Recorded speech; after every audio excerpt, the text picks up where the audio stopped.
Hi வணக்கம். எல்லோரும் நல்லா இருக்கீங்களா? நான் எங்கள் பூனைக்குட்டி எல்லாம் நல்லா இருக்கிறோம். சரிங்களா? நான் கோலம் போட்டுக்கிட்டு இருக்கப்ப ஒரு பூனைக்குட்டி மட்டும் வந்து என்னுடைய மடியிலேயே படுத்துக்கிட்டு பார்த்துக்கிட்டு வேடிக்கை பார்த்துட்டு நான் கோலம் போட அழகாக பார்த்துக்கிட்டு உட்காந்துருக்காங்க. அவங்கள எடுத்து கவர் போடலான்னு பார்த்தேன். சரி வேண்டான்ட்டு விட்டுட்டேன். இன்னும் படுத்துருக்காங்க. நான் எங்கேனே உட்காந்து எடிட் பண்ணிகிட்டு இருக்கிறேன். என்னை உட்காந்து ஐயோட்டி குட்டி முண்டை என்னடி தங்கம் மூச்சு குட்டிடா நீ ஜுப்புக்கு ஜுப்புக்கு இவங்க பேர் ஜுப்புக்கு ஜுப்புக்கு ஜுப்புக்கு ஜுப்புக்கு அப்படின்னு மடியில் படுக்க வச்சுட்டு பார்த்துக்கிட்டே இருந்துச்சு. நான் அந்த போடுறதெல்லாம் என்னடா இப்படி போடுறாங்க அப்படின்னு பார்த்துருக்கும் போடுறது பார்த்துக்கிட்டே இருந்துச்சு.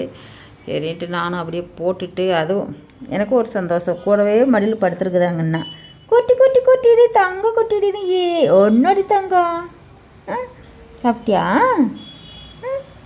சாப்பிட்டேச்சமி 2 நாளாக மீன் சாப்பிட்டாங்க.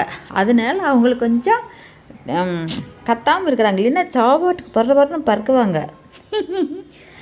ஐயோ ஐயோ எல்லோரும் இன்றைக்கி 4 பேர் ஒன்றா சேர்ந்து படுத்துக்கிறாங்க. குளிருக்கு அதுக்கு அவங்களால தாங்க முடியல. நீங்களும் இதே மாதிரி பார்த்து போடுங்க. உங்களுக்கெல்லாம் தெரியும். எனக்கு ரொம்ப பொழுது போகாமல் நானும் போட்டுக்கிட்டு இருக்கிறேன். நான் போட்ட கோலம்லாம் அப்படியே யூடியூப்பில் இருக்கட்டும்.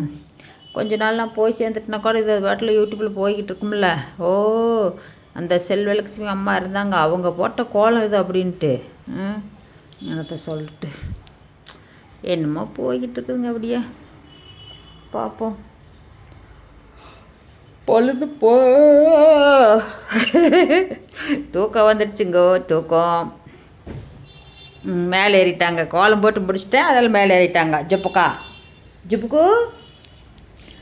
ஆமாம் கோலம் பாருங்களேன். அது கொஞ்சம் என்ன சொல்கிறதுன்னா அந்த பூனைக்குட்டி மடியிலே இருந்தாலும் தொப்புன்னு கீழே தள்ளி விட்டுறாது எல்லாத்தையும். என்னால் அவ்வளோ சீக்கிரம் போட முடியல. சரி டக்குன்னு கலர் வந்து டபுள் கலர் கொடுக்கலாமாட்டது. எல்லாமே டபுள் கலராக போகுது. அதே ஒரே சிங்கிள் கலராக கொடுக்கலாம். சூப்பராக வெள்ளைக்கும் பிங்க்குக்கும் செம்ம சூப்பராக இருக்குது பாருங்கள். காம்பினேஷன் செம்மையாக இருக்கும். இதோட மஞ்சள் கலர் கூட சேர்ந்தா அந்த போட்டிருக்க ஒரு மஞ்சள் அது செம்மையாக இருக்கும். போட்டோம்னா அப்படி நல்லாயிருக்கும்.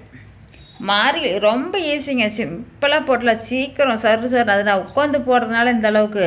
அதெல்லாம் குமிஞ்சுக்கிட்டு போட்டோன்னா ஒரு செகண்டில் சருன்னு போட்டு இழுத்துட்ருவேன். அப்புறம் இந்த கலர் கொடுக்கலாம் ரொம்ப இதெல்லாம் ஒன்றும் ஆகாது.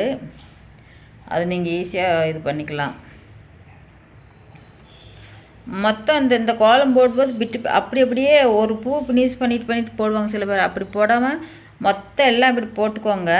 அதுக்கப்புறம் எந்தெந்த கலர் எதாவது கொடுக்கணுமோ கரெக்டாக ஞாபகம் வச்சுக்கிட்டிங்கன்னா கொடுத்துக்கலாம். ரொம்ப ரொம்ப ஈஸியான கோலம். ரொம்ப ஈஸியான கோலமும் கூட நல்லாயிருக்கும். வெளியில் போட்டிங்கன்னா சூப்பராக இருக்கும். வாசலில் அப்படியே கலர் கோலம் சின்னதாக போட்டிங்கனாலும் கலர் கோலம் மார்கழி மாதம் போட்டிங்கன்னா செம்ம சூப்பராக இருக்கும். போட்டுட்டு நீங்களும் ரசித்து பாருங்கள். பக்கத்து வீட்டுக்காரங்க வந்து எப்படிடி போட்டேன் இந்த கோலம் எனக்கும் சொல்லி கொடுறி அப்படின்னு கேட்குற அளவுக்கு நீங்கள் பார்த்து போட்டுங்க. நல்லது தான். ஹாப்பியாக இருக்கலாம். ஓகே பிடிச்சிருந்தா லைக் போடுங்க, கமெண்ட் பண்ணுங்கள். நன்றி வணக்கம். யாருமே நான் சொல்கிறத கேட்க மாட்டேங்கிறாங்க. லைக் போட மாட்டேங்கிறாங்க, கமெண்ட் போட மாட்டேங்கிறாங்க. பார்க்குறாங்களா இல்லையான்னு கூட தெரிய மாட்டேங்குது.